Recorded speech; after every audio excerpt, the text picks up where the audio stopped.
if I can't walk away, would I be standing in the rain, hoping I don't make the same mistake?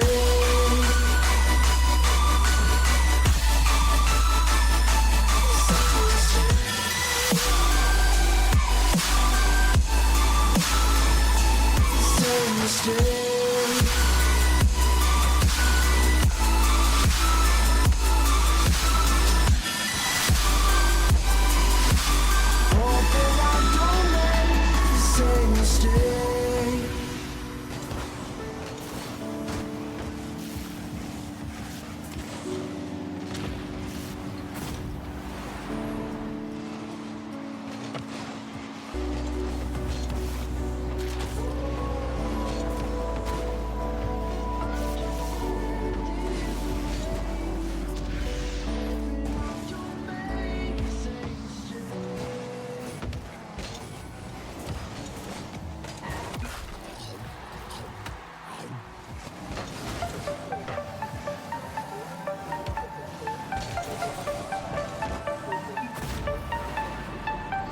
Hand out she holds, it's feeling like we've been here before. We're both so broke, that's something that'll keep us afloat. Don't walk too slow, we can't keep falling deeper again. Came too close and the taste so far from pure. A rush of blood, but we search for so much more. We've all been here before.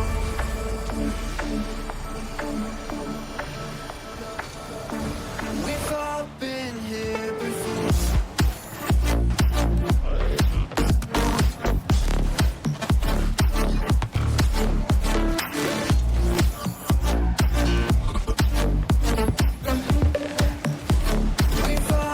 Shenandoah University is a big little university rising. With 22 Division III sports teams, over 200 areas of study, over 300 annual performances, an elite academic esports program, nationally ranked health professions programs, one of the biggest university presences on Broadway, immersive AR and VR learning programs, cybersecurity and computer science programs, and innovative undergrad and graduate programs. all at a place that cares for you. Shenandoah University is the big little university rising. Find out more at su.edu/rising.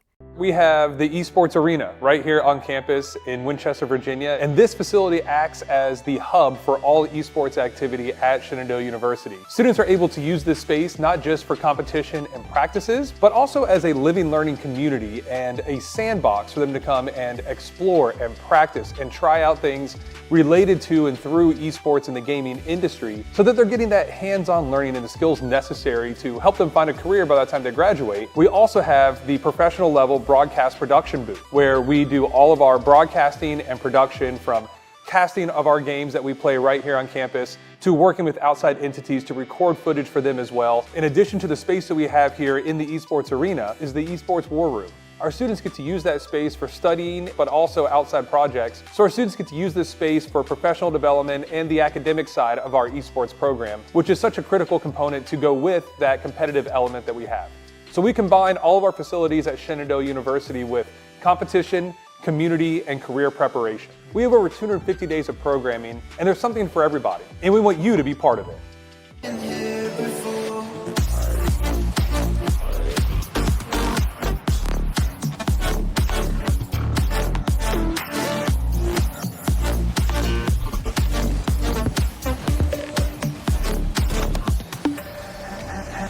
Hand out she holds, it's feeling like we've been here before. We're both so broke, that's something that'll keep us afloat. Don't walk too slow, we can't keep falling deeper again. Came too close and the taste so far from pure. A rush of blood, but we search for so much more. We've all been here before.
One final week of NECC League of Legends action in the regular season, and we are going to make sure we watch it all together. Hello, everybody. Chris Clayton, joined once again by the lovely Ben Kincaid on your normal Tuesday night here, right? We are live from our Esports Arena here in Winchester, Virginia, and we, in previous weeks, have had 3 games to bring to you, but tonight, just some good old-fashioned League of Legends. Yeah, just one. Tonight we are away from our Smash Bros. They are already qualified for playoffs, so they don't have to go through the LCQs. We have playoffs kicking off for them next week, and then I believe, Overwatch is on a little bit of a bye. Just rescheduled. Friday, yeah. They have a doubleheader. Well, hey, perfect. Friday doubleheader Overwatch. So we just have League of Legends, the first time all year that we have been able to have this for you, and I cannot wait to jump into it. Yeah, it's going to be a great time. You know, we love when we get to just cover League by itself, because there's so much we can always be talking about at any given moment, right? There's so much that goes into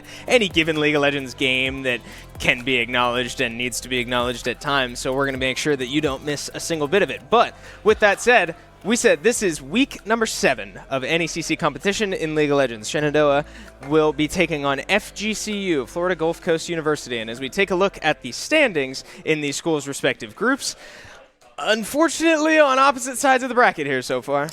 Yeah, SU looking for their first win of the season thus far, sitting at 0-6. FGCU sitting at 4-2, looking good in the standings thus far. But talking to the head coach earlier, there's hope, right? They do think that they could pull out a win here today, so we'll have to see how that goes. But yeah, same roster that we saw last week. Coming into this one, we have Kangaroo Feet up top and whatnot with the role swaps as we now take a look at the players in their chairs. Yeah, and the biggest thing to take away from this team over the course of the semester is how much they have drastically improved week to week, right? It's only come together more as they play more together and review and practice and just get more playtime under their belt. They look considerably better every single time they're on this broadcast. So with one more opportunity to try and secure a tally in the win column, they are going to try to look to put it all together here today against a strong but doable FGCU roster. Yeah, I think our head coach, Sincere Support, was saying that there's 3 emeralds, a plat, and a diamond, I believe, on the side of FGCU, so. And we're around kind of 2 emeralds, kind of a gold, silver kind of area on our roster. So there is hope, right? Definitely we're going to have some big performances from some of our star players, Noob in the mid lane and Kangaroo Feet up top in those solar lanes. If they can get ahead or stay even, we might be in for a treat. Yeah, and the big thing to keep an eye on, too, in the game plan category of Shenandoah's recent weeks has been this bot lane, with Levivane getting significant funding down in the bot lane, a good amount of kills, and not giving much up either. I forget exact statistics, but she's finishing games like 6-0, 6-1 type beat. Like, she is the main focal point of this offensive approach from Shenandoah, right? Funneling money into your AD carry is never a bad idea. And especially with these sort of team comps that we've seen Shenandoah lean towards, with the heavy engages and the sort of wombo combo almost, and to have it all capped off with a nice little misfortune ult being the bow tie on top. You certainly never complain about having money on your AD carry. Yeah, no, I mean, AD carries are kind of the name of the game right now, right? It's been that way for the longest time. We see Smolder playing mid, top. Yeah. We see Zeri getting flexed, Ezreal getting flexed earlier in the year as well. So if we can get a solid AD carry, Levivane has been playing very well on that MF, and I believe the Ashe was the second character or champion that she's been playing a lot consistently and being very, very good at it. We could be off to a strong start, but the places that we've faltered sometimes is in that jungle top role, right? If we can stay even up top, Kangaroo Feet flexing from the jungle into that top side last week looked good. We played, I believe it was Yone and a Shen game, I believe is what was played, or I can't remember who exactly was played. I know Yone for sure was up in the top side. So if we have some more consistency on the top side of the map, I think we could really get some stuff done. Yeah, I agree. I think a lot of the times, we talk about the positives that this team has been able to improve and, become more cohesive as the season has progressed. But where it's kind of fallen apart has been, these lane states just struggling to keep up and get out of the laning phase without being too far behind, right? It's okay to concede certain things in the early game, right, depending on how your comp shapes out, but it's so far this season, the Achilles heel of this team has been about the 14-minute mark, right? Yeah. It's, can they stay less than like 2,000 gold behind-ish by that point in the game? Because these other teams are strong teams. They know how to snowball and turn a lead into a win however they need to. So Shenandoah is going to have to look to, stay in the game as long as they can, because once they can get to that point, we saw points of, what's the word I'm looking for? Like, things to be happy with. Points of the game went on, sort of light at the end of the tunnel. They have become more cohesive than they've been all year, and they just need to reach that point in the game. Yeah, and we've seen over the course of the semester, their early game has been getting a lot better, right? Galaxy Bird going into this jungle spot specifically on this Skarner last week was able to find some pretty good picks, some pretty good ganks into that mid lane for Noob to try to get him ahead. I'd expect to see something like that come through again, or maybe it's kind of that Lilia pivot that we've also seen sometimes from Galaxy Bird, but we'll just have to see how the drafts pan out. But the early game has been looking better, but it's the mid game that it all kind of falls apart with those late game dragon skirmishes and those like Rift Herald fights that we've seen them fall behind. Yeah, and I want to point out too, Empro on the support has noticeably become more confident in his laning, and I think it's paid off. We talked about how Levivane is getting these kills, getting the funding to become a threat in the late game, but none of that happens without the help from her support in the lane, right? We've seen Empro lean a lot more towards these heavy engaged champions in the support role, right? That your Nautilus, your Blitzcrank type, your Rails of the world. And it's been nice to see him as a player become more confident in fighting in these early 2v2s because it has worked out great the last 2 or 3 weeks, whereas in early weeks they just felt sort of hesitant at times, and in high-level games like this, you can't really afford to be hesitant for very long. So it's been nice to see, hooks flying out, engages coming through and paying off for Shenandoah, right? Not being reckless or in any way, and ultimately building advantages in the lane phase, right? That seems to be the one lane on this team that can come out of an early laning phase well ahead, depending on the situation. Yeah, no, that their 2v2s have been looking very good. They've been able to get a lot of bullying under tower, getting some poke, and then Empro has been doing a good job at kind of keeping them off of the wave, draining out some of that XP, and with Galaxy Bird kind of hovering around that bot side often, they kind of play for the dragons. They sometimes look towards that grub kind of angle, but they kind of just put top. That lane is on an island. They leave him there, right? They never see him until they're about 25 minutes into the game, right? But it has been looking better and better week by week, specifically in the mid lane as well. I think Noob has been improving throughout the year as well. He started off with the Hui, right? That is what we've been seeing from him mainly, and it has been looking very, very good.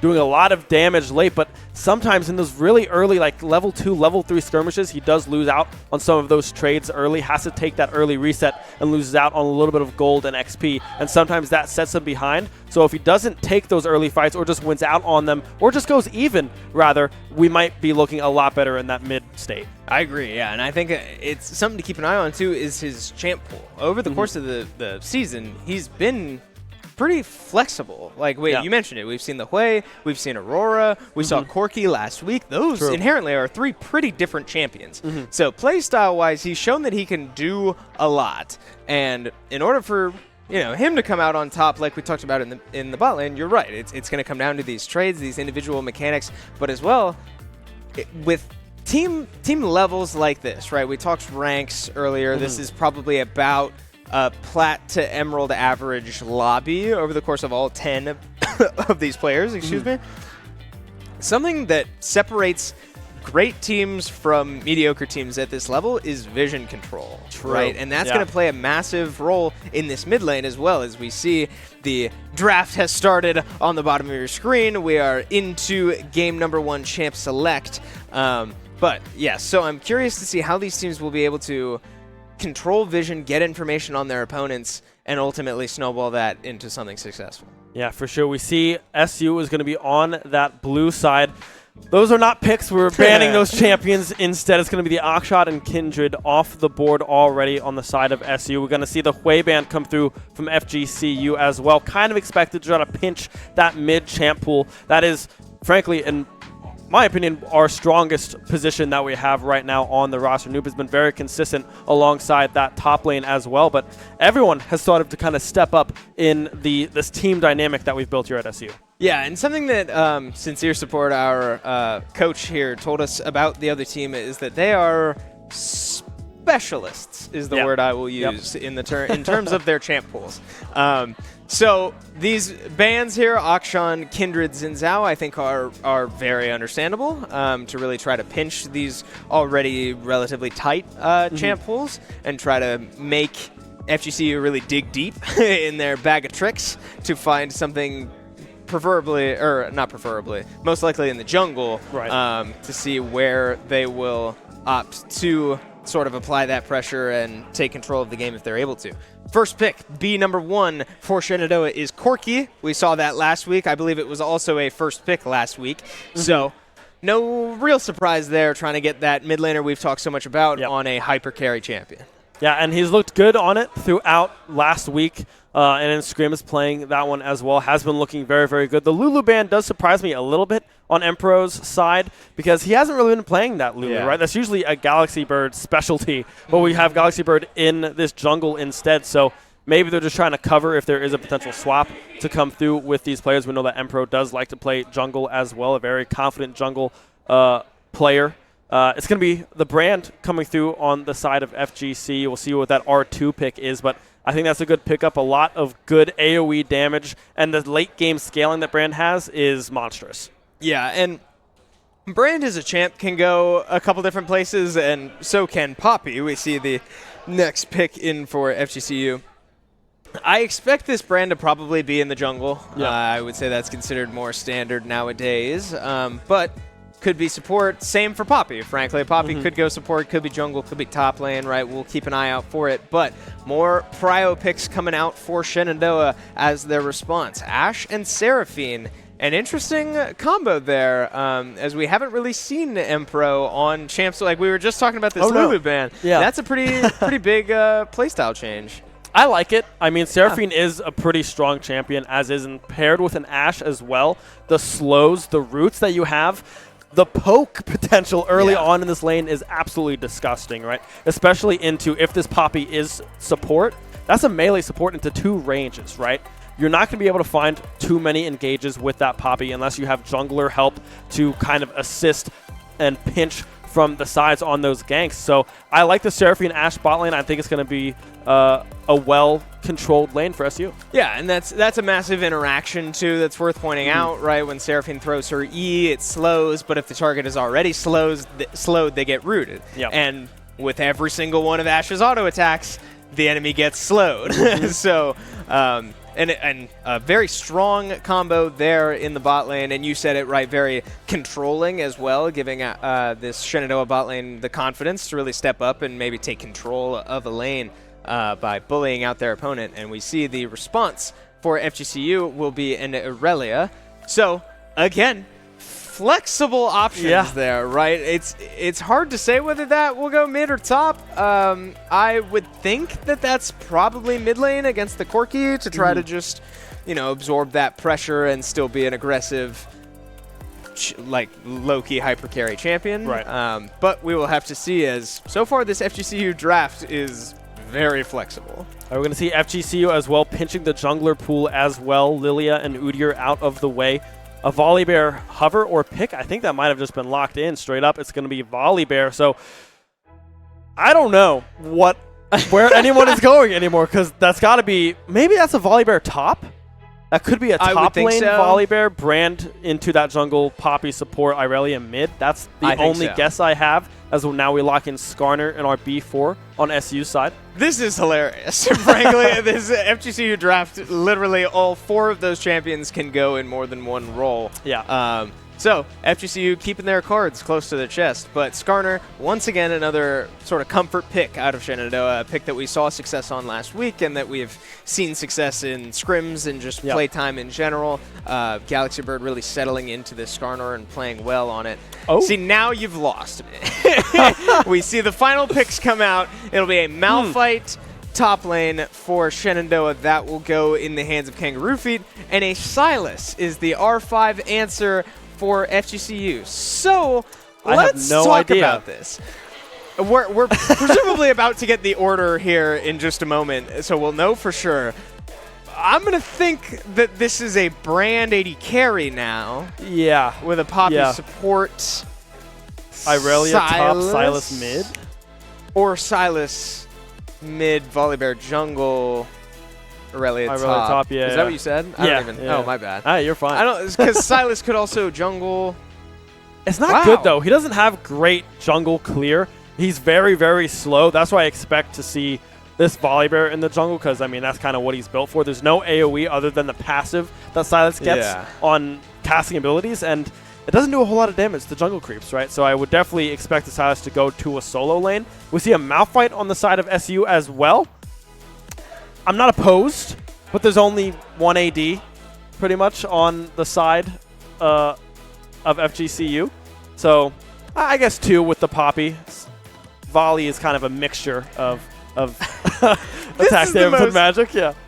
This is the most interesting draft I've seen in a while, especially specifically on broadcast. And it sounds like we don't even know where they're going and might not know until they actually lock in game, because I assume that this draft was done through like Pro Draft or something. So now, for those of you at home who may not follow League very actively, they still need to go into the client, pick all of these champions that are on the bottom of your screen, and then wait for a 3-minute delay on our end so that we can actually watch them. So still a good amount of waiting around to do, and we will try our best to keep you entertained as we wait for this game to start. But, man, I mean, that draft is like, okay. So let's take a step back. Yeah. Let's see what's going on. Flex picks are very strong in any draft, right? The ability to lock in a champion usually early in your draft and say, all right, this champ could go 1 of 2, maybe 3 places, depending on how the rest of the draft goes. We just know we want this character. That's very valuable, and especially against a team like Shenandoah, who we know is very comfortable in their own shoes, right? They don't vary very much from the path that they have laid out so far this semester. So to see 5 different champions that could go literally anywhere on the map is extremely interesting to me. Yeah, I mean, it's going to be a toss-up. Literally, this is going to just be a toss-up of where these champions go, right? I mean, we have powerful picks on the side of FGCU. We've seen a lot of Sylas at Worlds. I know that's not the same patch that we're on right now, but Sylas is very popular. The Poppy as well is very, very good. No dash is really on the side of SU to really have that W have a lot of value out of on that Poppy, but I think it's really just kind of that tank, that engage power that Poppy can have if they're close enough with that E, or even just the flank angles with Poppy with the pins into the walls does a whole lot of work in these team fights. And on the side of SU, it's a scaling game, right? We have the Seraphine. We have a lot of heals and sustain that can come through from this Seraphine. Ashe is going to need a little bit of time. That 3-item power spike that Ashe has is very, very powerful. And then we have a Corki as well. Needs that late game timer to be at around 30, 35 minutes to really be dishing out damage with their rockets. Yeah, and as I look more at this FGCU roster, I am noticing that their support is a Poppy specialist. And as well as their mid laner is very comfortable on Sylas. So I do think those two are probably a lock to go support and mid lane respectively. I was going to say I want to say that Brand will probably be AD carry, but not quite sure, but it looks like now that we are back on your screen with all these champions down below us, this looks like the right order. So, and I think this makes sense. So, Irelia top was blind. The Volibear jungle will be the response to the Skarner. I forget, actually, when that Skarner was before before. Oh, yeah. So, no, there was a volley blind, and then there was a counter pick Skarner onto the volley bear. Okay. So, ultimately, an interesting choice from FGCU to watch Shenandoah lock in Corky mid first and wait until R5 to counter pick it with a comfort pick anyway. But interesting pick nonetheless, right? And Brand AD carry is something to keep an eye on, right? This is a really niche sort of corner of the League of Legends world that is Brand AD carry, but it's very strong because Brand, just as a champion, does such an overwhelming amount of burn damage to everybody all the time. But into a lane like Seraphine Ashe, it'll be interesting to see how well Seraphine can keep up with that healing and shielding because Brand's damage is very slow and over time, and Seraphine's healing is very slow and over time. So we'll see how that kind of plays out, but I don't know that I love a Brand Poppy bot lane. Yeah, I'm not huge on the bot lane, right? I think they are just kind of trying to go towards this late game. I think they just needed a little bit extra oomph in that mid game because, I mean, Irelia does well in the mid game, but it's definitely kind of really peaking when they have like 2 to 3 items. I guess the Bork early game does a whole lot of work as well for the Irelia, but Silas needs a little bit of time, Volley a little bit of time, whereas Brand can kind of come online as soon as they had that Leandries stacked, the Black Flame, or Black Torch? Black Flame? Black Fire Torch, something? Yeah, something like that. But another thing that does damage over time with a burn. And I'm looking at this draft, and Silas is huge here, because look at the ultimates that they can steal on the other side. We have Skarner, Malphite, Ashe, and Seraphine. You don't want the rockets on Corky, but all of those other 4, those are game changers. No, absolutely. I mean, those are the types of ults that can really alter a fight and flip it on its head before you even know it, right? And we know that the big reason we didn't mention the Malphite ult as a blockable ultimate for Poppy is because he's unstoppable, right? So that's a big factor that Silas can very well become unstoppable and dive into your backline. So I don't know. I mean, it's going to be a really interesting game, and sounds like might be running into some technical issues. So do not go anywhere. We've got some crazy League of Legends coming up very, very soon. So we will be right back on the other side of this ad. Shenandoah University is a big little university rising. With 22 Division III sports teams, over 200 areas of study, Over 300 annual performances, an elite academic esports program, Nationally ranked health professions programs, one of the biggest university presences on Broadway. immersive AR and VR learning programs, Cybersecurity and computer science programs, and innovative undergrad and graduate programs. all at a place that cares for you. Shenandoah University is the big little university rising. Find out more at su.edu/rising. We have the Esports Arena right here on campus in Winchester, Virginia, and this facility acts as the hub for all esports activity at Shenandoah University. Students are able to use this space not just for competition and practices, but also as a living learning community and a sandbox for them to come and explore and practice and try out things related to and through esports in the gaming industry so that they're getting that hands-on learning and the skills necessary to help them find a career by the time they graduate. We also have the professional level broadcast production booth where we do all of our broadcasting and production, from casting of our games that we play right here on campus to working with outside entities to record footage for them as well. In addition to the space that we have here in the Esports Arena is the Esports War Room. Our students get to use that space for studying, but also outside projects. So our students get to use this space for professional development and the academic side of our esports program, which is such a critical component to go with that competitive element that we have. So we combine all of our facilities at Shenandoah University with competition, community, and career preparation. We have over 250 days of programming, and there's something for everybody, and we want you to be part of it. Welcome back, everybody. Shout out to Shenandoah Esports. Be sure to look into us if you're interested. But we do some awesome stuff here, including play League of Legends, because we are getting ready to load into our NECC Week 7 competition, Shenandoah against FGCU, Florida Gulf Coast University.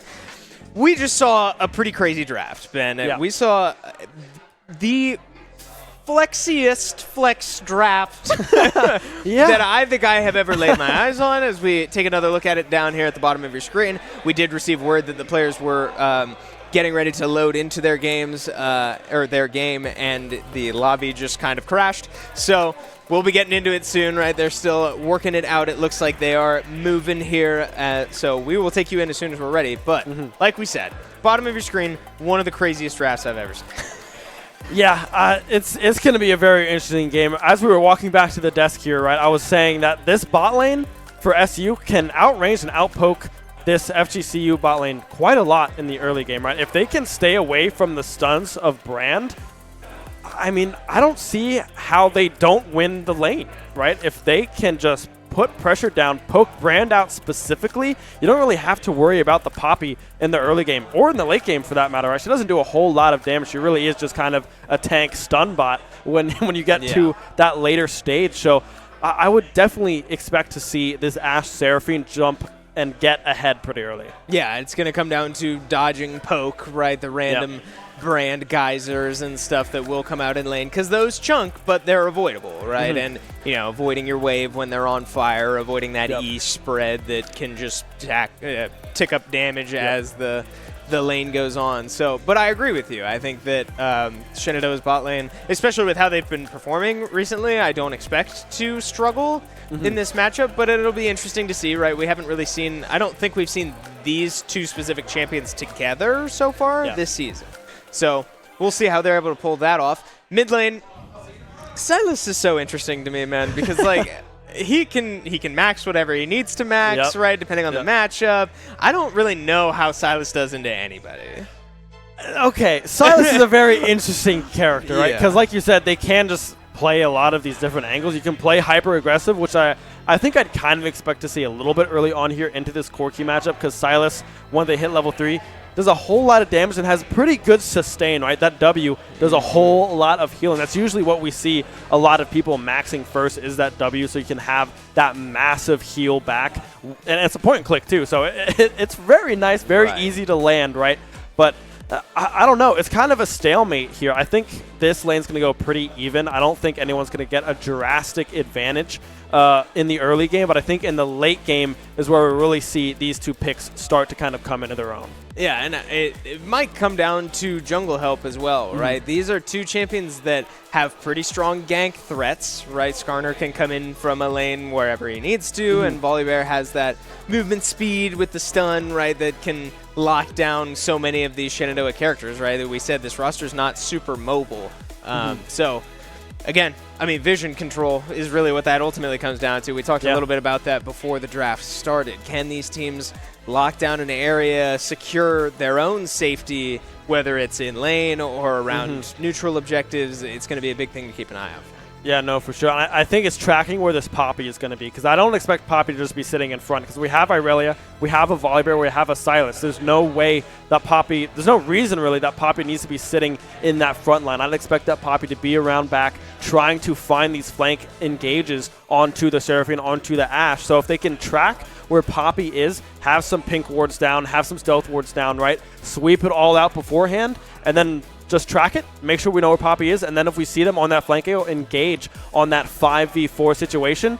I think that's the play that you have to go for going into some of these mid-game fights. Yeah, and as we are having our players load in here, I do see behind us they are in game, which means that we, like I was able to say earlier before the break, if any of you came in recently, we do still have to wait through a 3-minute competitive integrity spectator delay before we get into game. So we will be taking you in very shortly, but I'm something I'm looking forward to the most, and again, we'll see when we get there, if we get there, how these like truly 5v5 team fights play out, or if they even will, because if I'm FGCU's roster, that team fight is a little messy without an AD carry, right? Yeah. Brand is going to be, spreading his damage around like he does, but it's slow, it's sustained over time, whereas you expect an AD carry to really just be able to single out the threat and fry them, and that's something we would expect from a Corki or an Ashe that we have on the SU roster. So I'm curious if FGCU might just look to avoid the 5v5s as a whole and just send Aurelio or even Volibear, maybe Silas, into a side lane and just let them rip through towers and whatever, just be a macro threat. But I don't know, just looking at these rosters, I can't really tell how I like the team, or whose team fight I like more. Yeah, I feel like I like SU's a little bit more just because the setup and the poke that they can have going into these fights is massive, right? If we hit these Corki rockets, if we can thread the needle onto that brand, that is huge, right? It's late game Corki with the super rocket every, third, I believe, third or fourth rocket. I can't remember which one it is. But you'll see it when they have 6. There's a little ticker under the health bar. There's one red one. That one does so much damage if it can find a squishy target, and that's exactly what Brand is going to be. We have Seraphine poke as well. We have the Malphite Q for a little bit of frontline poke, if you really want to call it that, right? Sure.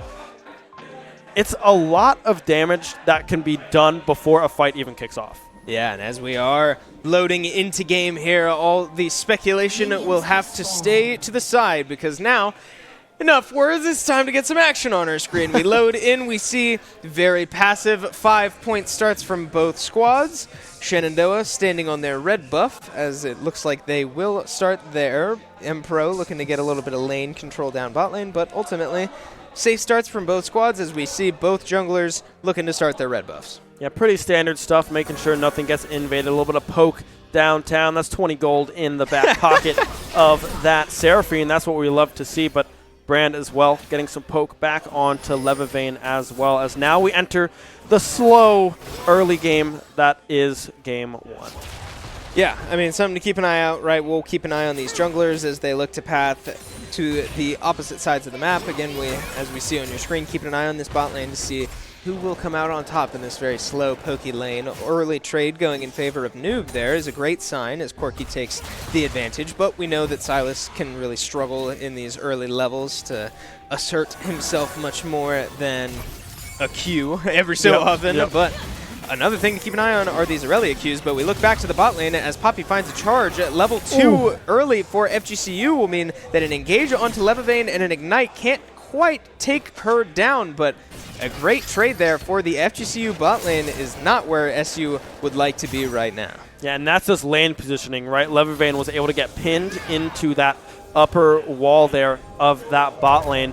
Staying a little bit far away or kind of closer as we now see a flash in the chains will connect, but Noob flashing in, able to get the first blood, and will probably find another one. The auto attack coming through, the double kill for the Corki. That's exactly what you want to see if you're SU. Yeah, really well done to drag the Silas under his own tower and force him to take a tower shot, finding 2 kills in return. Not only the Silas going down, but the Volibear extending a little too far with the flash to start that gang. But Kangaroo Feet finding himself in some trouble, and Aurelia opting to not take that one there, as I'm not sure if the Q might have been off cooldown there. But a massive wave here and a very low Malphite is an uncomfortable situation. But Galaxy Bird looking to capitalize if Kangaroo Feet can stall long enough. A great flash there to buy time, and Kangaroo Feet finds a kill under tower once again. 3-0 for Shenandoah to start this game.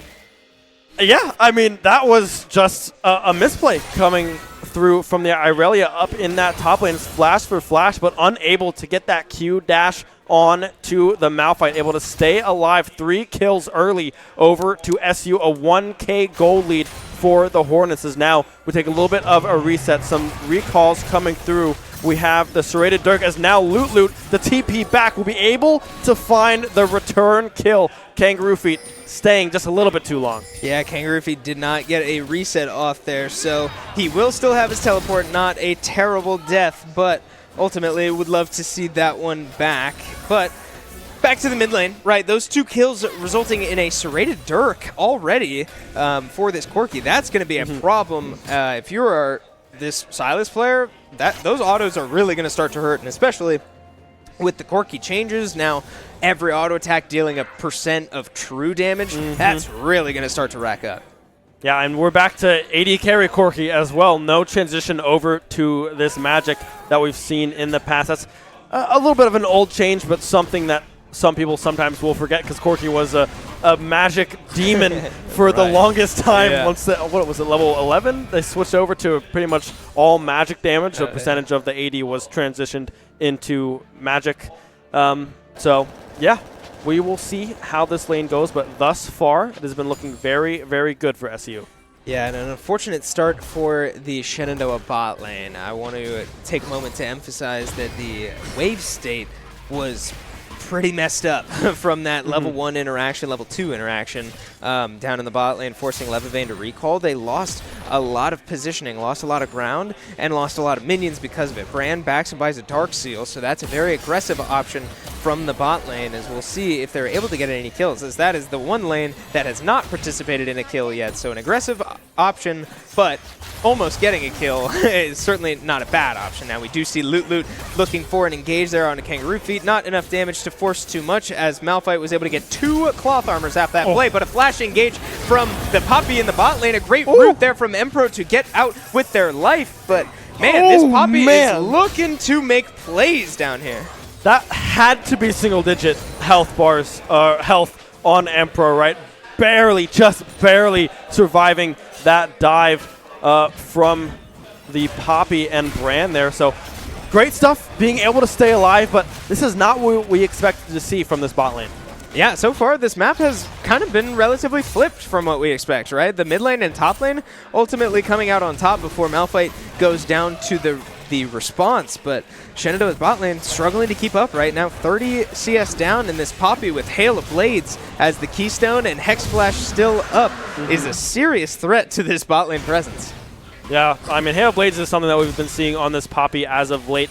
It's either that or Aftershock is what we have been seeing. Is now Empro caught out in the jungle, will have to run away. No flash to be used. Noob coming down to save the support.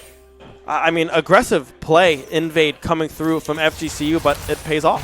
Yeah, finding a stun there on the top lane, but we do see this aggressive positioning, come out from FGCU, both their support and jungler walking in to secure these Raptors, but a smart move from Galaxy Bird to flip the map and ensure that not losing too much off that play, as we see more top lane trades, right? Still probably not much. Still an ultimate from Lulu might actually mean that Kangaroo Feet could go down here. No flash up the Q. One more Q comes out, not able to finish the job. The unstoppable force forced to come out from this Kangaroo Feet top laner, and running for his life, and a bad wave state again could spell danger for this Shenandoah top lane. Yeah, I'm surprised Kangaroo Feet held that ult for as long as he did, right? That was another possible single-digit escape in the health bars. The ultimate use now in the bot lane for this Brand, just trying to get a little bit of poke, a little bit of pressure to clear out this wave, trying to get this one pushing.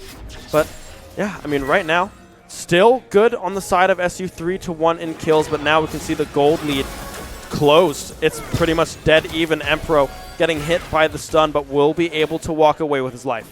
Yeah, this is an interesting spot for FGCU's bot lane, because they have reached a point where now this Brand sort of can contend this lane on his own. We see Silas go top lane and steal the Malphite ult, so we'll keep an eye on that. But Poppy now has the option to really start making her presence felt elsewhere around the map, because this Brand is level 6. He's very strong with that Faded Ashes completed with another amplifying tome. That Brand hurts quite a bit, especially compared to this Ashe with only 33 CS and not even level 6 yet. These lane exchanges are going to be really interesting. But we see Connor go in, flashing forward for the Malphite. Takes down the kill, the Q under tower to finish the job, and another solo kill going to FGCU. Meanwhile, a stun in the mid lane for Aurelia, looking to get a little trade damage, but no danger there. Kangaroo Feet falling once again in the top lane.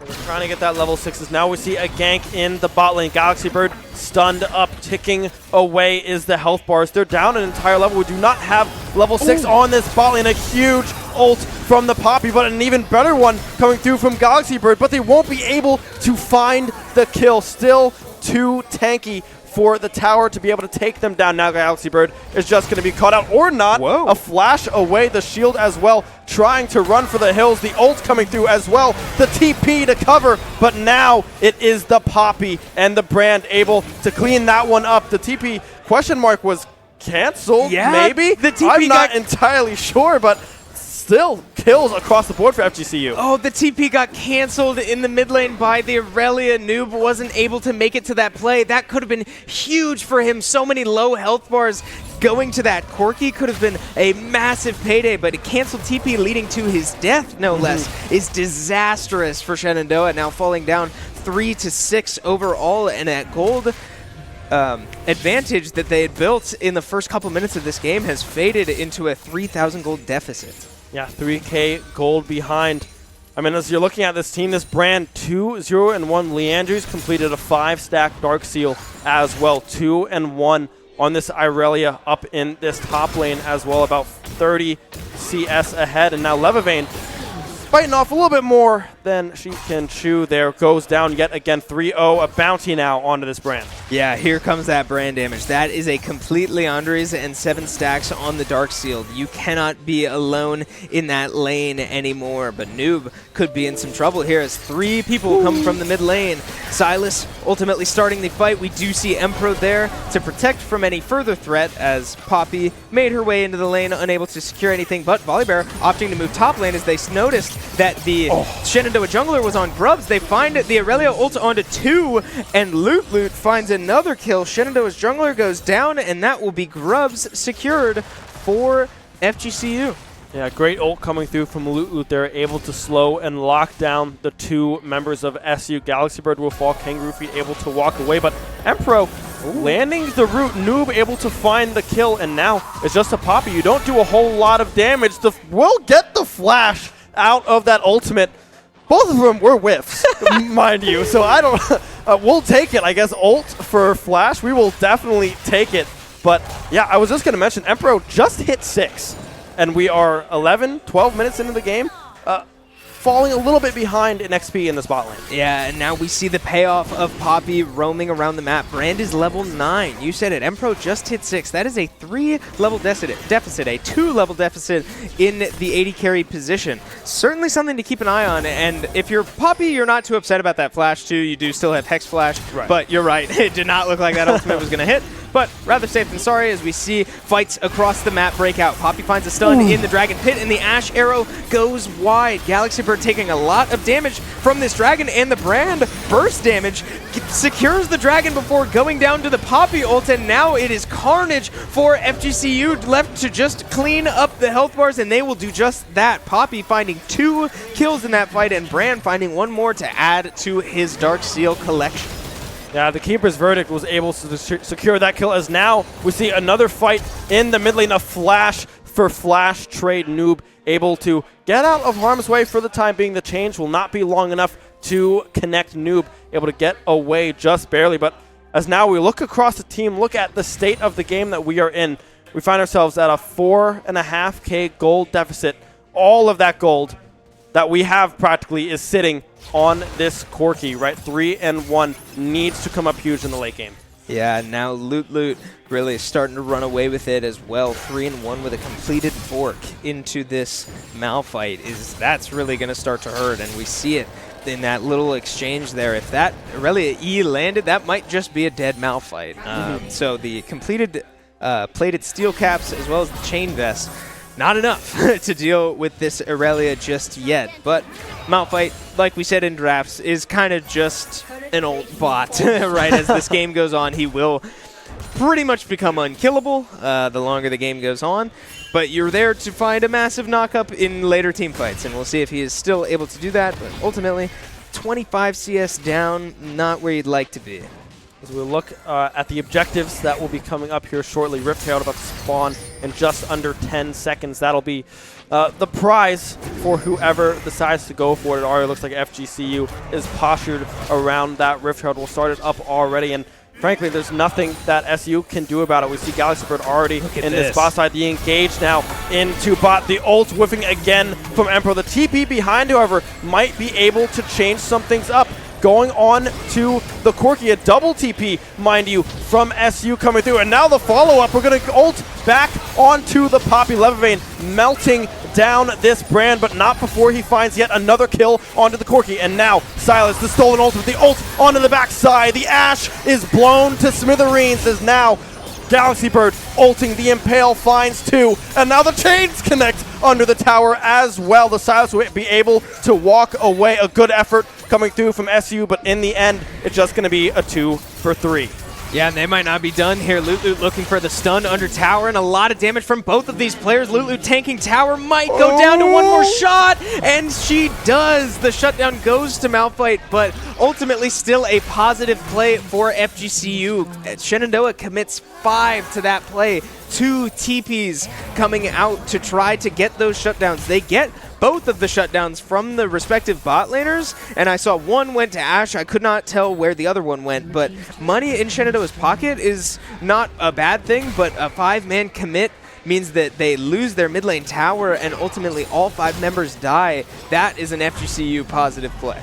Oh, yeah, I mean, 100%. We see the gold lead now 6K in favor of FGCU. Those shutdowns went to the Malphite from the Poppy, and Levivane, the Ashe, able to get that brand shutdown as well. So pretty good prioritization of the bounties. Sure, you don't want to see Malphite get that one, but as we take a peek at the gold here, I mean, 1K gold deficit in the top lane, about 500 gold, 600 gold in jungle.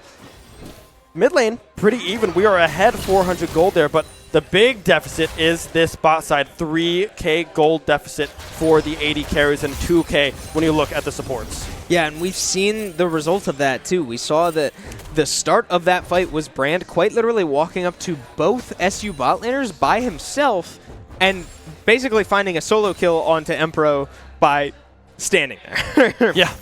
This is a very strong Brand. So that will only become worse as the game goes on. But again, in these late game team fights, it becomes a little interesting because his damage is so niche. His team fights are so strange. And we'll see how that plays out because it's still a lot of damage. No matter how it's dealt, he will be frying the entire health bars of this SU team. So we'll see how they opt to play these team fights late. But with an 8-stack Dark Seal and a full Leandri's, that's a really strong Brand. Poppy, 4-1 completed Deadmans. Scary, scary bot lane from FGCU. And look what FGCU can do, right?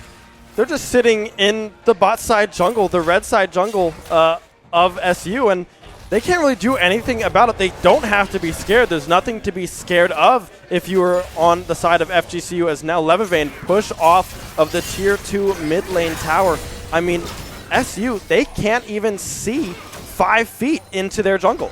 Yeah, and that's what we talked about before the game, is vision control is going to be a big deal, as we see now Galaxy Bird looking to find a gank onto Loot, but all by theirself. Kangaroo Feet a little too late to the play. Galaxy Bird a little too aggressive to the play maybe, and they will just go down. A basically solo kill for Loot here in the top lane means that FGCU has all the reason in the world to take this dragon with SU's jungler down.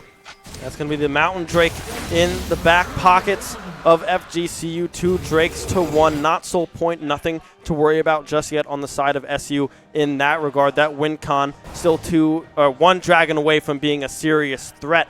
But right now, it's just play for late, right? You can't take these mid-game fights. You're too far behind thus far. You need to get this Ashe up to 3 items. We see the Static Shiv is completed for the Ashe. Corki has the Collector completed as well, building towards that Infinity Edge for that second item.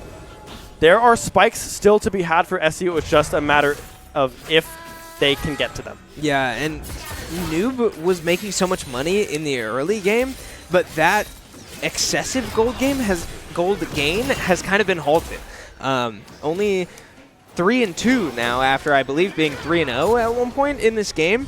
So a tough break there for Noob, as we see Incursion looking to find a little bit of damage onto Galaxy Bird. Galaxy Bird will quickly cheese wheel his way out of that one with that additional movement speed. But look at this Poppy presence, right? All the way back on the blue buff. They could look to dive this Malphite if they feel like they have the damage, but Noob making the decision to TP in to try to prevent this play, or at least turn it into a positive. We'll see as Kangaroo Feet opts to start walking forward, but the arrow lands from base. That's a really long stun, but the rest of FGCU has moved up from the jungle, so Noob unable to finish that kill onto Loot, but a very low Aurelia, and now here comes Skarner, but a 2-man stun from this Aurelia. That is a dangerous Aurelia, and sure enough, dangerous enough to take Noob out of the fight. That's so much damage gone from Shenandoah. Left with a Skarner and a Malphite and a Seraphine to try to finish the job. The Seraphine ult finds 1, and Volibear will be the next to fall. Enough damage from Shenandoah to find 2 is the answer.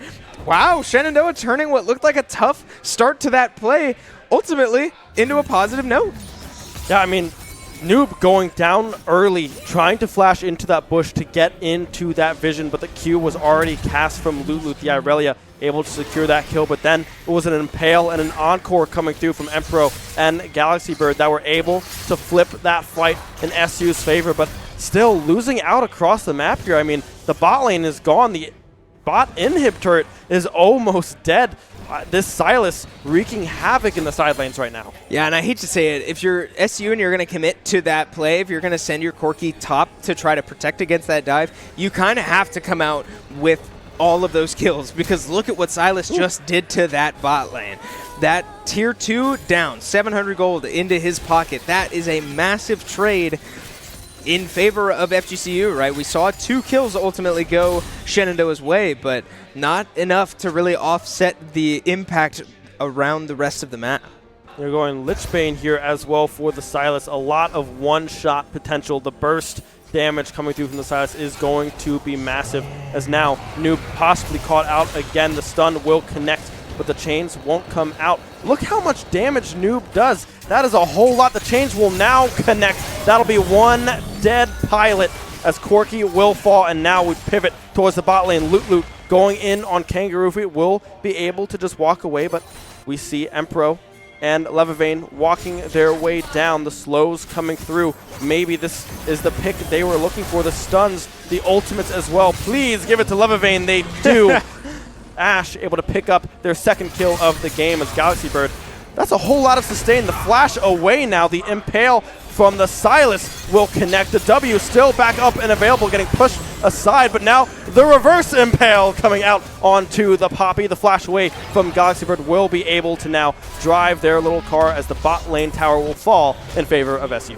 Oh, there's a lot to digest in that. That was a lot of action all around the map, but ultimately a shutdown going Skarner's way will mean that that is an even tankier front line for this SU team fight. Another kill going to Levivane down in the bot lane means that she is forced to buy the Executioner's Calling. That is unfortunate, right? That delays your damage quite a bit, or I guess by 800 gold in the Shenandoah bot lane. So an interesting item there, right? I would like to see a little bit more of a focus on damage, especially since Seraphine already has the Oblivion Orb, but ultimately the heal cut through and through for Shenandoah, right? Nobody on FGCU is going to be able to heal very much, and with characters like Aurelia, Volibear, and Silas that all have pretty crazy heal, I don't totally hate to see that, but we do see a smite come down onto the Scuttle Crab, trying to contest this third dragon. Volibear ulting in, finds a stun onto Levivane. We have a TP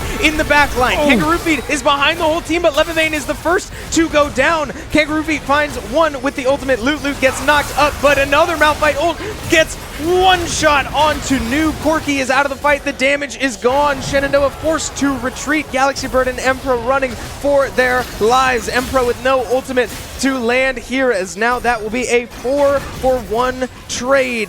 The TP flank looked so good, but not enough for Shenandoah as the chains almost land to wipe the rest of Shenandoah. Empro now forced to defend this tower all by his lonesome. The dash coming in, the chains will connect. That'll be one. Never mind. Almost now. Yep, there it is. I was surprised that the chains were not just able to pretty much one-shot that Seraphine, given the build that they have. But nevertheless, Empro will go down. But now, taking a look back at that team fight, what went wrong? The Encore missed again. Only was able to find one player in that fight. The Irelia was able to wreak havoc into the backline alongside the Brand as well. The TP flank was good from Kangaroo Feet, but since that Encore missed, that meant that there wasn't a lot of stall to be had from that from SU to be able to wait for that TP to be completed for Kangaroo Feet to finally enter the fight. Yeah, and great play from the Silas, too, to steal the Malphite ult and lock down Noob. Noob did not have an opportunity to really do anything in that team fight. And we know that that's where most, if not all, of Shenandoah's damage is really going to come from, right? We know that Skarner does a deceptive amount of damage with that max health damage on his passive, but ultimately, right, you need that Corki alive if you're going to win fights. We do see a completed Infinity Edge come out for this Corki, so that's way more damage now as we do see Corki get engaged on in the Dragon Pit. This is a really uncomfortable situation for Noob SC. I didn't even realize how much damage he took from this Sylas, as now Sylas looks to get even more, stealing the Skarner ult. The Skewer finds the Skewerer himself. Skarner will go down. Galaxy Bird dying in their own jungle. The Seraphine ult trying to save the day, but not enough to get Galaxy Bird out of that one. Yeah, Baron is up and available. They do have his mid push. Galaxy Bird is dead for the next 30 seconds. Noob as well for the next 20. It could be an angle to rotate to that, but instead they might be looking for yet another pick. It's going to be Brand again. Legolot's able to find the solo kill onto Empro, and that will be the go button to slay the purple worm in favor of FGCU. Yeah, this is a pretty logical decision, right? 3 dead for Shenandoah. Corki only just now respawning. It looks like Kangaroo Feet will move up to try to get some vision on this, but this could be dangerous if they notice that he is there. But ultimately, the Hawk Shot is enough, and they killed it fast enough that the Hawk Shot wasn't even able to get there in time. So FGCU is in a great spot here, up 10,000 gold with an 8-1 Brand, solo killing borderline whoever he wants. This is tough for Shenandoah, right? I'm not sure how you're able to keep your carries alive into champs like Volibear and Irelia and Sylas stealing your own Malphite ults. That's a very scary team fight to have to overcome. Yeah, I mean, we have Baron activated on the side of FGCU for the next, what, minute and a half coming up, and then we have the Mountain Soul up in about 2.5 minutes. That is a massive soul that if FGCU get that, they're going to have a shield, they're going to be borderline unkillable. I mean, we can see how tanky this team is already. The Irelia has so much sustain. The Sylas can heal to the moon and back, and then I mean, Volley as well. Everyone on the side of FGCU has their own sustain as the Sylas is able to get in, gets a flash out, but will get one shot by this Sylas. Yeah, look at the Malphite build. No MR, and now Levivane gets stunned after her own flash. Will be able to walk out, but again, the Sylas damage is so overwhelming, taking out Kangaroo Feet with only a Null Magic Mantle and 3 completed armor items, including boots. that's a tanky Malphite, but tanky against everybody except Sylas. So Inhibitor going down in the bot lane, the Inhibitor tower ultimately falling in both top and mid. The towers crumbling, the base falling apart for Shenandoah as they look to make a final stand. Noob getting quite a bit of damage off here, forcing the Zonias out from Connor, but good amount of healing there, and now here comes that Brand ult, the max health damage from Leandres from that passive. Noob able to get back to base, but Sylas finishing Levivane off himself. Now a shutdown onto the Malphite once again as Sylas does go down, but ultimately an overwhelming amount of minions all around the base. Noob looking to get in with any amount of damage. Loot finds their way in, will go down, but not enough for Shenandoah. The Nexus crumbles and game 1 goes FGCU's way. Yeah, I mean, great stuff coming through from FGCU. In that last fight, Empro trying their best to 1v1 the Irelia towards the bot side. I heard the encore audio in my headset, and I was like, where is it? Oh, he's just trying to stay alive, right? This Irelia was doing so much work in that late game, in that split push, but everyone on the side of FGCU was just doing work. Yeah, that lead just becomes insurmountable at some point, right? We can talk on paper about what SU would be able to do in team fights and stuff like that to get back in the game, but ultimately, with a lead like that, a lot of that gets thrown out the window, right? It's kind of a fight or flight type situation. You're forced to make a lot of desperate plays that unfortunately 99.9% of the time don't work out. So SU unable to snowball that 3-kill lead that we saw them start that game with into a win as they ultimately go down in a pretty commanding fashion. Yeah, I mean, it was just the draft was confusing on the side of FGCU, but it worked out pretty well, right? We had so much peel for this Brand. Brand was practically untouched. I think finishing the game at least 8-1. I saw that on the scoreline, possibly 10-1. I think they might have been able to pick up 2 kills in that last fight, but it was really just a protective president, right? Keep this Brand alive, don't die yourself, and we'll just win the game. Yeah, and especially Silas in the mid lane, too. I mean, dealing so much damage to really whoever he wanted, right? We saw that Skarner was the only person that could really put up a fight against that Silas, and that's a problem, right? Yeah. When you reach that point that your tank jungler is the only person that can stay alive for longer than 3 seconds, it probably means the game is out of your hands. So a tough break there from Shenandoah, a lot to work on, but we will see what they're able to adapt here in game number 2. Yeah, I think it might be a little switch up in the bot side, right? I think we might pivot off of the Seraphine and go back into that engaged support that we have been playing in the past. Maybe it is something like the Blitzcrank, or it's going to be that Nautilus to come through on the side of Emperor, right? The Seraphine did not look bad, but the ultimates were not there when they really needed to be. So we'll have to see if they do pivot off of that pick. I think the Ashe looked fine. It was just a really, really hard mid-game for SU to try to come back from. Yeah, and that bot lane really fell apart at the level 1, right? That positioning early on with the Poppy in the bush, forcing Levivane back to base before they even really got an opportunity to hit like 2 minions. That's a great way to completely lose control of a lane state, and especially a bot lane where that can be so fragile and so snowball-y compared to other lanes. That was a tough way to start for SU, as we expected them to be a little bit more commanding in that lane, right?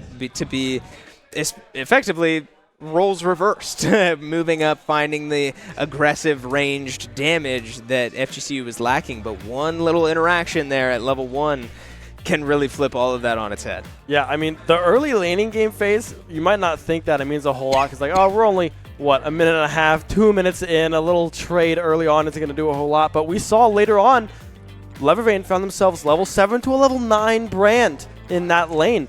And a lot of that was due to losing out on that level 2 race to level 2 getting reached before SU in that bot side for FGCU.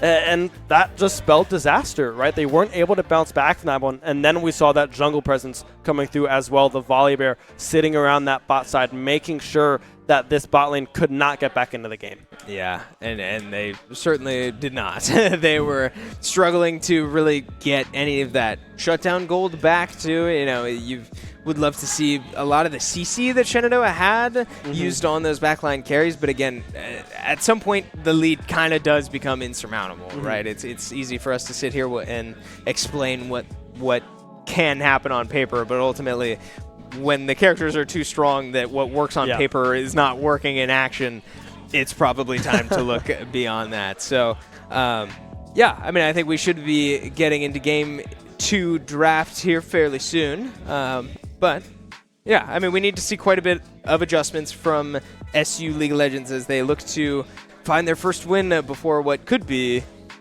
the end of their season. Yeah, I mean, this is going to have to be a reverse now, right? We're down 1-2 on the series. It's the best of 3, so we're going to have to go 2 in a row here if we want to pick up a win in this semester for NECC for League of Legends. But we will just have to see where this one goes. I'm excited to see where Game 2 takes us. Yeah, I'm very excited as well, and we will be sure to bring you the action here in a minute as we prepare for game number 2 in this SU versus FGCU League of Legends matchup. We are going to take a quick break before we get into that action, so don't go anywhere. We'll be right back with some more League of Legends after this.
Welcome back to our lovely Esports Arena here in Winchester, Virginia. Chris Clayton joined once again by Ben Kincaid as we take you back into our NECC Week 7 League of Legends competition between Shenandoah University and Florida Gulf Coast University. We saw Shenandoah struggle to claw back in game number 1 after building that early lead after a couple failed dives from the FGCU squad. But ultimately, a pretty sound win for FGCU in game number 1.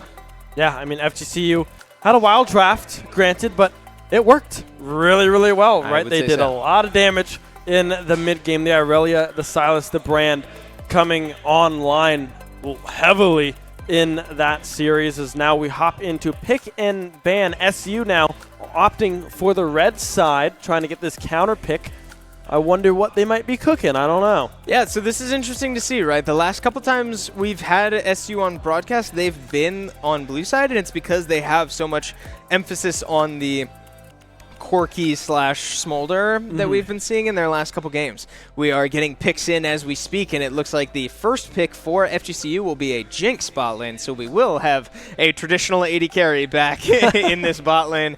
But ultimately, yeah, I'm curious to see what Shenandoah's strategy is as this draft develops, because again, they have had so much priority on that first pick, so I'm curious where that priority now falls in terms of a counter pick. I mean, we can already see the bans coming through from SU is Brand and Silas are gone. It's going to be the Akshan as well. Same bans on the side of FGCU. A little bit of a tankier peel approach coming through as well. We're going to see Levavane or Noob. This could go either one on the Ziggs here. We often see the Ziggs, however, in this bot side, but I don't know if we'll see that. I don't know if Levavane is a massive Ziggs player, but I guess we'll find out here shortly. Smiles on the faces of the team is always something good to see as we see a Jax come through for Kangaroo Feet. Yeah, so the Corky ultimately getting banned out by FGCU, so they clearly think that Ziggs is going down to the bot lane, and ultimately the response is a Jax for this Kangaroo Feet top laner, right? And I mean, it'll be interesting to see how that plays out. That's a pretty big playstyle change from what we've seen his last couple matchups in the top lane since making the switch to top lane. But it'll have to be into likely a Dr. Mundo up top there. That's tough. That is right? tough. Mundo does pretty well into a Jax, right? They have that kind of spell shield, that CC shield, so the Counter-Strike will do absolutely nothing against this Mundo early game. We have the Akali picked up on B4 as well for FGCU.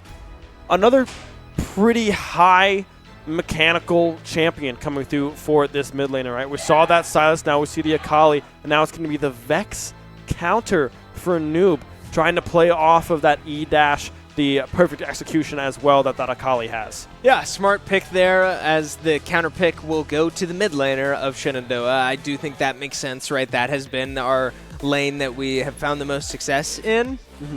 And I've watched Noob play a good amount of Vex recently, just like in solo queue and stuff. I know that he's been working on it, so big moment here, right? He gets the matchup he wants into a very mobile enemy mid laner, gets the pick, right? Vex is going to thrive in that matchup, and we'll see if they're able to turn it into a win. But I do worry about the other lanes, right? Pantheon Ziggs into Jinx Poppy will be something to keep an eye out for, because Jinx's early damage can be deceptively high. Jinx does some pretty hefty damage, especially if she can get a kill early in this lane. That excited passive that she has, it's scary. It's very scary. It does so much work in team fights because it stacks on itself, right? It just keeps on going. You're shooting way faster, running a lot faster than you ever thought you could, and it can tear through team fights, right? But the Pantheon coming through from Emperor, right? A little bit more engaged, trying to get onto this Jinx, probably onto this Akali Kindred as well. We do not expect that to be used onto the Mundo or the Poppy whatsoever, because that's the tank. That's not who you want to try to one-shot in these scenarios. Yeah, and it's going to be important for this point-and-click CC to land in late team fights, right, from the Udyr, from the Pantheon, because you said it. If Jinx is able to get a single kill, that's an incredible way to absolutely slaughter any team, right? If Jinx gets one reset before you can even blink, that's turning into 2, 3 maybe even 4 resets, and we're talking you're shooting out 8 auto attacks every second. Like it's untouchable at that point. But Shenandoah has the response, right? Point and click CC. She can't get away from a Pantheon W. She can't get away from a bear stance auto attack. So ultimately, that's going to be something to keep an eye out for. But again, we need to see Shenandoah get there, right? Yeah. Last game sort of falling apart again in the laning phases, even after that lead, right? 3 kills going Shenandoah's way, still not quite enough to get them out of the slight mechanical misplays and the laning mistakes, positioning mistakes that built them a hole by the 14-minute mark. Yeah, I think the name of the game, right, is try to get this Jax ahead, right? Because Jax can rip through the team if he is given the opportunity, right? Having that flank angles, if he is able to get on to Legolas, onto this Jinx, there's the potential to one-shot that carry, right? Jax does a whole lot of damage. And then on top of that, you'll have the counter-strike, right? They won't be able to hit you. You'll be able to do more damage if they are hitting you. And then you have the Ziggs bomb on top of everything. The Pantheon can dive into that backside as well. So if I'm SU, I'm looking at this Jinx and saying, how can we get her and get to her in these fights, take her out, and then try to play that front to back? Absolutely, yeah, and it's going to be a big deal, but with characters like Dr. Mundo and that Kindred ult, could be a massive problem. And the Poppy W as well. If Poppy's able to just stand on top of her AD carry, that is actually a big deal because the CC from Shenandoah is largely in the form of dashes, with the exception being that Udyr auto attack. So only time will tell, right, as we load into game number 2 here. Shenandoah down 1-0 in their last series of the regular season. FGCU looking to put this away with another win, another clean win, and walk out of the day as a winner. Empro already getting some bush control here, sitting in that middle brush. I believe that's, what, Fallen Knight, Ashen Knight Pantheon, or something like that. That is a very cool skin. Dashing already, getting some poke damage on to the Jinx, but now the Fishbones unloaded the extra attack range, able to come pretty much in clutch there, getting so much damage, and now there's the pin. Legolas trying to get that damage, finishing that kill, won't be able to do so. It's going to be a flash away from the Poppy. Yeah, and we see an invade here from Incursion looking to move on to Galaxy Bird level 2 as Galaxy Bird just finishing the Gromp, and the Gromp will go over to Kindred. Galaxy Bird looking to come out of this with a kill. Conqueror procced, flashing away. The flash to follow up means that first blood goes to Incursion. FGCU walking out on top early this game number 2. And this is why I don't use Smite on blue buff. Friends, if you have Smite there, man, you're set. Yeah. But the Smite was used on that blue buff, trying to speed up that clear. And, I mean, a great job from Incursion, able to read that one, finding that invade, finding that kill. Not sure if that was a stack for Incursion or not. It might have been. We often see them put that onto the jungler as they start. It is going to be the first stack onto the Kindred. That's exactly what you want to see if you're FGCU early on.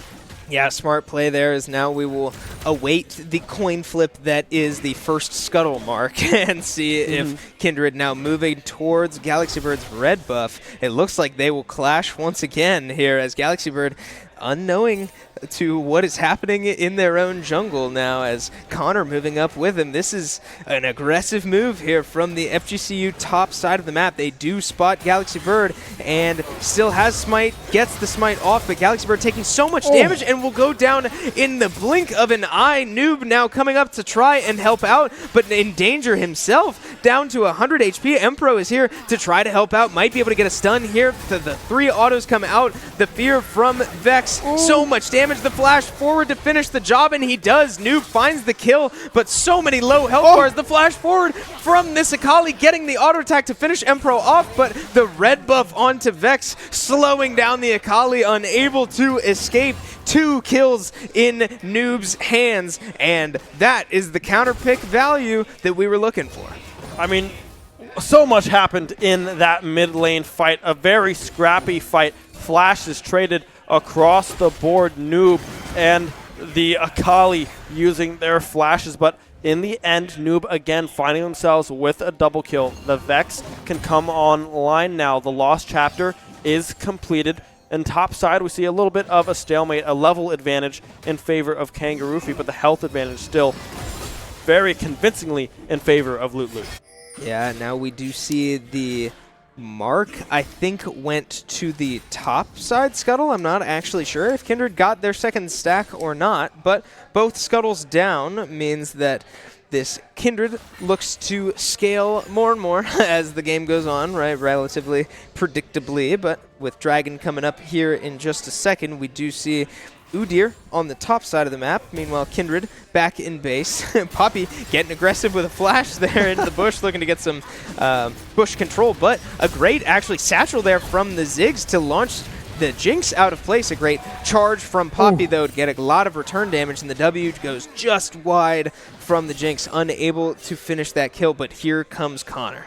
Yeah, the Akali roaming down, though. Empro is dangerously low. Perfect execution is not available, however, for this Akali, so if they do go for the dive, it might be a little dangerous, because if you don't get that initial one-shot and you get stunned by this Pantheon in that bot side, it's going to hurt. Yeah, and look at the Shenandoah Gromp as well. It looks like they might be looking to make this play, because if they're able to get the kill, not only do they get money from the kills, they get plates, they get this dragon that they've already started, and they get prio over the Gromp that has a Kindred mark on it right now. So this could be a massive payout for FGCU if they walk away with all of this. A Jinx W spots Empro walking into the tri-bush and will almost certainly make it so that they can't walk up. Meanwhile, in the top lane, the top laners just killed each other under the top lane tower. So Galaxy Bird moving onto that Grump we talked about. But look at this. Poppy able to move up and get the stun onto the wall. Kindred finding another kill. That's a mark down. 2 kills for the Kindred and the Gromp. This Kindred is profiting big time. Vex ult unable to find the Kindred as they walk back to safety down into the tri-bush, and Levivane in an uncomfortable position here as Poppy's able to flash over the wall. The Jinx auto can't do enough damage, taking a tower shot in return, but ultimately, again, a massive payday from FGCU as they profit in like 4 different ways there. The rocket barely missed. I was looking at the map. That rocket was quite close. However, Levivane burning the flash yet again, and that topside fight, I mean, I saw the Q hit after that Counter-Strike on that minion wave. It panned back to the bot side, and I was like, uh-oh, this is going to be a dive. Sure enough, I'm looking at the mini-map, and I see the Mundo icon blink, just barely a flash onto the Jax in that top lane fight. Both do go down in the end. It's going to be a 1-for-1 as the turret was able to finish that one off, but still, FGCU finding themselves at about a 1.5k gold advantage here, just about 7.5 minutes in. Yeah, and I'd be curious to see where Kindred's stacks are at now, or how many stacks they have, because that's a big deal, right? 4 stacks by the 7-minute mark. This Kindred is not even level 6 yet, and they have 4 marks claimed with another mark onto Kangaroo Feet here. If Kindred's able to get this kill, that could be yet another stack in the book, but Kangaroo Feet getting some good damage onto the Dr. Mundo. Both of these top laners with their ultimates up, both of the mid laners with their ultimates up, as now Poppy in a bit of an aggressive position there, but able to just walk to safety under their tier 1 tower from that W movement speed. Yeah, Loot Loot doing a good job of just applying pressure onto Kangaroo Feet in the topside incursion, able to just make their way, get 3 grubs in favor of FGCU. Not a whole lot of action on the board right now. The neutral objectives are gone. The Dragon picked up from FGCU earlier before that Gromp fight that netted yet another stack for the Kindred. The grubs just taken, as now we take a little bit of a peek at what the gold looks like here across the board. Yeah, a lot of even states here. The bot laners only 400 gold apart. The mid laners only 400 gold apart in the other direction. But look at the top lane so far. That is a massive CS difference for 2 players that have killed each other. We do see Empro flash away there, maybe a little preemptively, as it didn't look to me like he was in a ton of danger, but ultimately flashing to safety is never a terrible idea, as now we see in the top lane Galaxy Bird trying to get a gank onto this Dr. Mundo, but he will be able to ult away with all of that movement speed and a spell shield, meaning that Galaxy Bird can't actually stun. And here comes the rest of FGCU. So much Kindred damage already, but Kindred will start tanking the tower, and the stun comes out before Kindred can drop the Lamb's Respite. Kindred goes down. Kangaroo Feet, low health bar. Noob also with a low health bar teleports in to prevent this play from getting much worse, as Connor looks like he's not done. Shenandoah might not know he's still in that bush, as he does maybe step out there just for a moment as Vex now recalls. So I don't think they know that Connor's still there, and he is. Kangaroo Feet is so low. Yeah, the Shuriken Flip did come out. It's going to be a potential redive to come through. A couple shots taken on the side. Well, maybe not. Maybe he just dies. No damage was done to him, but the Akali will go down, and now it's a potential for a cleaver to the face to secure a kill. Won't go for it just yet, as now Noob running back into the top side. Empro now looking for an engage, but won't be able to find it. The ult coming through will connect. That will be one dead Mundo. The kill donated over to Noob. Yeah, this Vex has a completed Malignance, so that ultimate will start flying around. 3-0 on the Vex in the mid lane, so that is where Shenandoah's game planned advantage was going to be, right, with that R5 counter pick going that way. It's good to see Shenandoah's plan working out, but 4 deaths on the jungler so far. Galaxy Bird just unable to really find success anywhere on the map yet, and certainly unable to match the success that Kindred has been able to find, right? So many stacks, so much damage already, and I mean, this is going to become a monster to keep an eye on, especially considering that you still have a monster brewing in the bot lane. This Jinx is 30 CS up over Levivane, so with no kills in her inventory just yet, it may not look like that's going to become a problem, but it is, as now, wow, just a little trade, and it looked like Empro might be able to walk out with his life, but the Ignite into the super mega death rocket, able to finish that one off, and there's that first kill I was talking about. Levivane now, not Levivane, excuse me, the Kindred Incursion able to now rotate down and secure this dragon with the support dead. There's nothing that SU can do to contest that one. Loot doing a great job finding good trades in the top lane, as well as now I believe Kangaroo. We have a little bit of a fight going on. Mid lane won't be able to find the execute, but it's going to be Loot in the top side with that ultimate able to keep them alive and find the kill on the Kangaroo Feet. Yeah, man, these solo laners really like to start fighting at the same time and give our production team the worst situation that they could possibly have. But you guys are doing a great job back there trying to follow all the action. We do see Noob get the kill under tower, but Loot finding the kill the other direction, and that is first turret in the pocket of this Dr. Mundo before 14 minutes, right? That's 5 plates worth of money as well. So that's a very rich Dr. Mundo, right? Only 2 and 2 might not look like too much, but 5,800 gold. All of a sudden, that gold difference that was like 600 a couple minutes ago, I said to keep an eye out for, has exploded into a 2,000 gold lead for this Dr. Mundo. Yeah, the gold difference that FGCU find themselves in is Mundo. That is it, right? Mundo is the gold lead. We do have one on Incursion as well, but Noob doing a great job at evening that one out in the mid lane, up CS and a kill. Now we see a contest come through. The ultimate from Noob will connect. Almost one-shotting Incursion there, but will be able to walk away. In the meantime, the Lamb's Respite will come through. The Flash Fear will not be able to connect. Now the Q landing yet again, but now the rest of FGCU have arrived. Empro jumping in, stunning, trying to find the angle. The dive through, the counter-strike will be able to land. Kangaroo able to find one, but the Jinx Rocket from downtown finds Galaxy Bird. Super Mega Death Rocket connecting and winning that fight for FGCU, as this Poppy still going in onto Empro, trying to dive back in, but will be stopped in their tracks. Yeah, Legolas sending the message from down bot to try to find a kill somewhere in the madness, as Shenandoah just kind of gets out-kited, right? They could not find a way to close the gap, and Kindred just sort of danced that dance, managing the attack range that Kindred has from those stacks and the lack of attack range from a Jax and a Pantheon. That was a tough break for Shenandoah, right? Unable to really secure much, and ultimately giving a shutdown over in the form of this Vex, whereas they got the kill under Dr. Mundo. We talked about how ahead this Dr. Mundo is in gold. He did not have a shutdown, Yeah. So not super worth it for Shenandoah as they now find themselves in a 3,000 gold deficit across the map. Yeah, next Drake spawning in 2.5 minutes time. 2 Drakes to none in favor of FGCU as now Levivane needs to be careful running for the hills. The Satchel able to keep the Poppy at bay. Levivane walking out of that one with their support Empro. Now Kangaroo Feet back in this top side, just catching some waves, catching some XP. Empro now with a face check will probably be able to walk their way out of that one. Will go back in. And now, who just flashed? Empro just flashed away. I did not think they needed to do that one, but nevertheless, it is pulled out of the bag. And now the Shuriken flip will connect. Empro will go down. Now the perfect execution out with a little bit of emoting there from the FGCU mid laner as now the Poppy will fall to Levivane.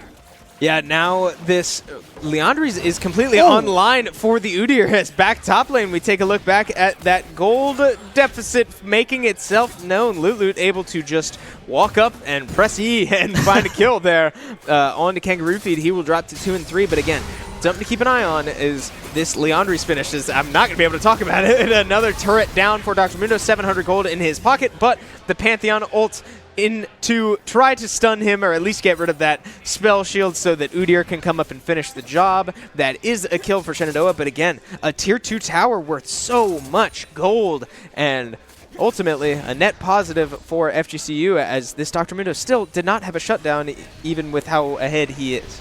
Yeah, Connor, this Akali getting dangerously low as well. Levivane able to land some good poke but won't be able to find that finishing blow. The Satchel able to destroy that tower, but it's going to be Legolas as well, finding a tower of their own.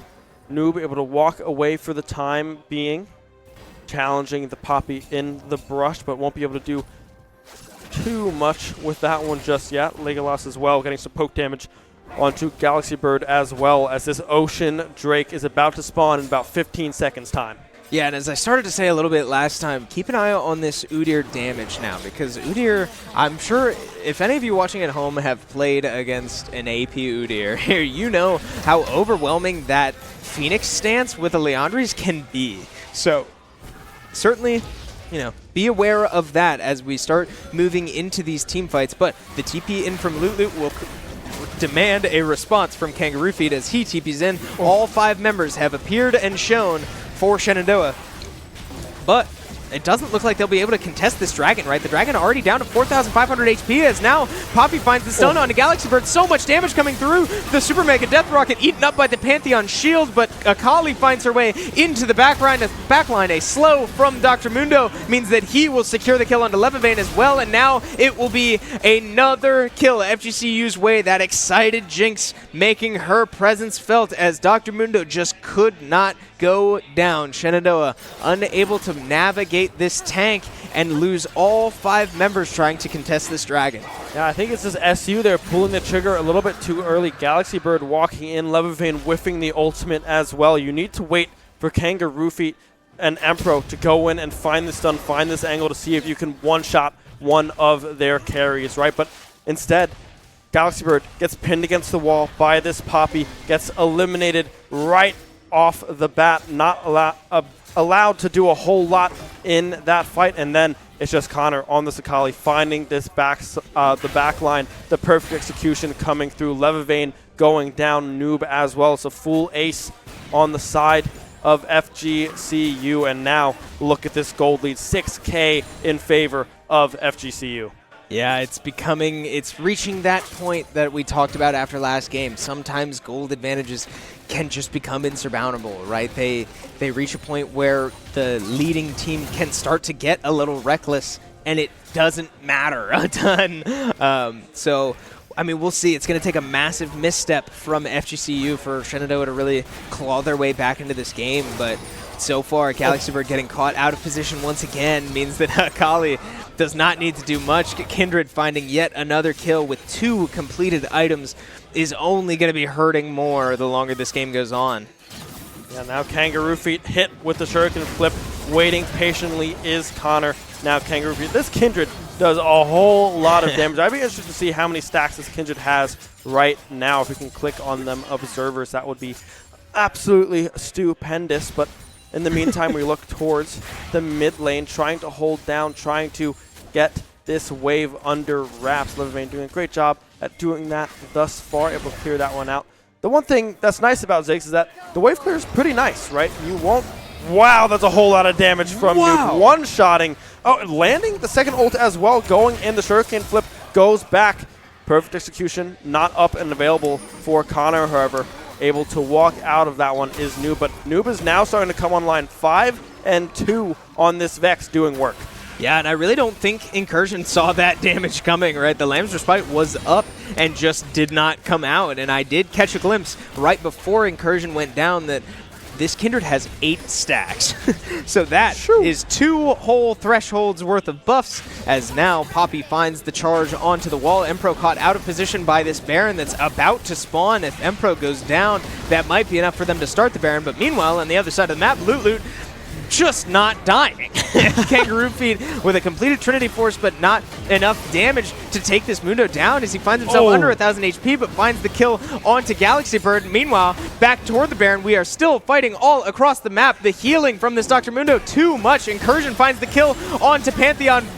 Loot flashing back onto Kangaroo Feet to finish that kill. The Lamb's Respite keeping Incursion alive for now. Super Mega Death Rocket about to come up online. I don't know if Legolas is going to shoot that one into the jungle, but if they do, it could be 2 kills to this Jinx. There it comes, and just barely not enough damage to kill Noob there in that instance. But maybe if that was used off of cooldown, maybe that finds a couple kills there. Yeah, it could have. I mean, hard to say, right? FGCU not having the vision in that bush, so not seeing where SU was recalling is, I'm sure, a big reason why that wasn't able to happen. But Dr. Mundo finds a great charge there all the way from the bot lane to the top lane and walks out leisurely on a nice little Dr. Mundo stroll in that pool party outfit.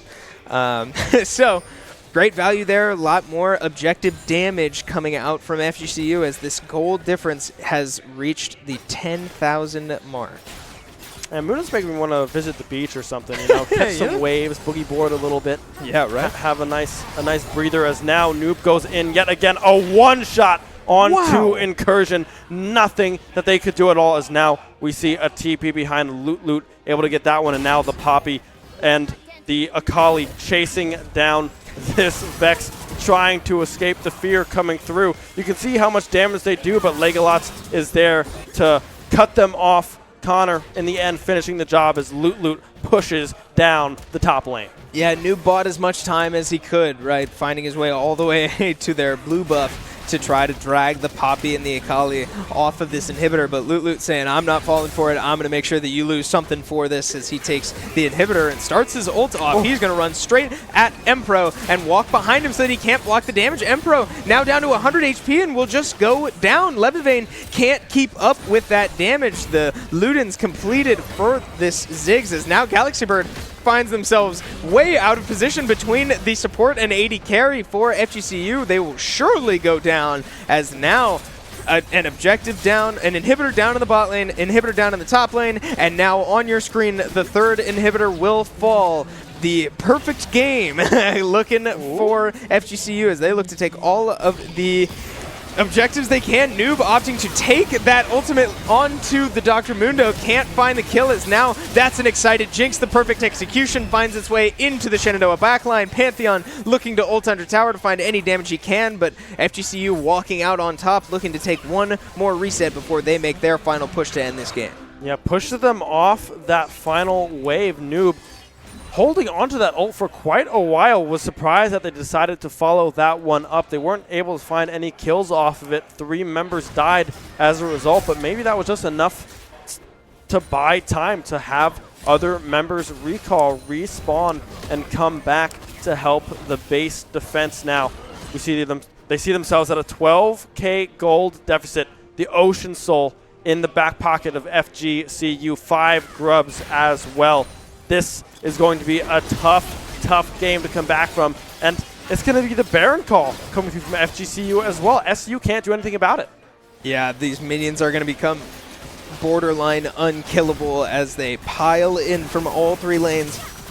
Shenandoah looking to buy as much time before this Baron goes down, but Galaxy Bird caught on their Krugs once again and will go down. The stylish execution finding its way home this time, as now Kangaroo Feet forced to run for their life. Ooh. A good flash there from the Poppy to stun Kangaroo Feet into the wall. The Shuriken did land on the Jax, but it looks like Connor will not follow up on that one, and now all FGCU has to do is walk their minions down the home stretch. Poppy finds a stun onto the back line. A big Ziggs ult finds one, but Poppy will go down to the Vex, and before you know it, the rest of Shenandoah is dead. That excited Jinx wailing auto attacks out. The Nexus cracks once more, and Shenandoah will fall 2-0. FGCU coming out on top.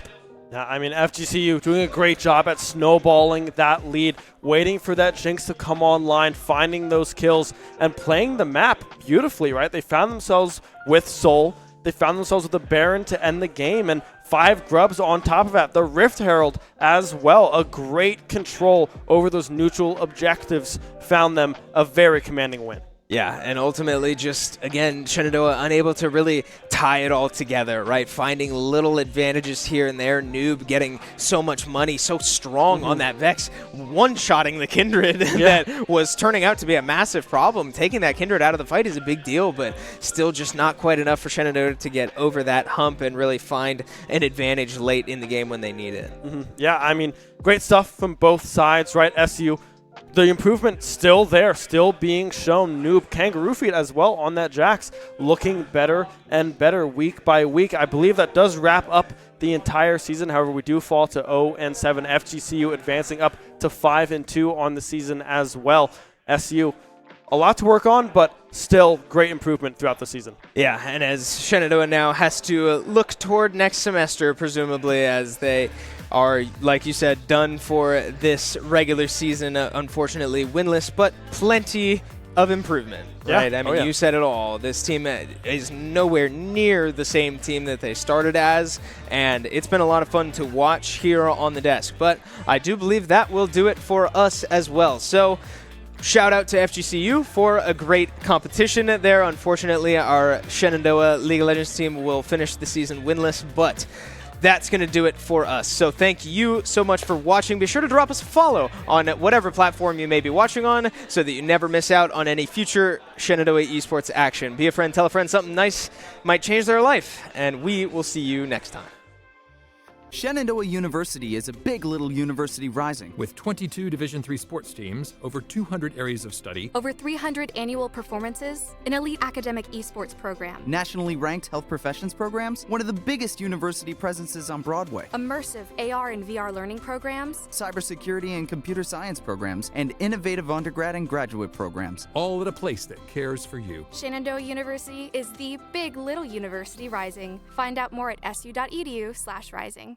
We have the Esports Arena right here on campus in Winchester, Virginia, and this facility acts as the hub for all esports activity at Shenandoah University. Students are able to use this space not just for competition and practices, but also as a living learning community and a sandbox for them to come and explore and practice and try out things related to and through esports in the gaming industry, so that they're getting that hands-on learning and the skills necessary to help them find a career by the time they graduate. We also have the professional level broadcast production booth, where we do all of our broadcasting and production, from casting of our games that we play right here on campus to working with outside entities to record footage for them as well. In addition to the space that we have here in the Esports Arena is the Esports War Room. Our students get to use that space for studying, but also outside projects. So our students get to use this space for professional development and the academic side of our esports program, which is such a critical component to go with that competitive element that we have.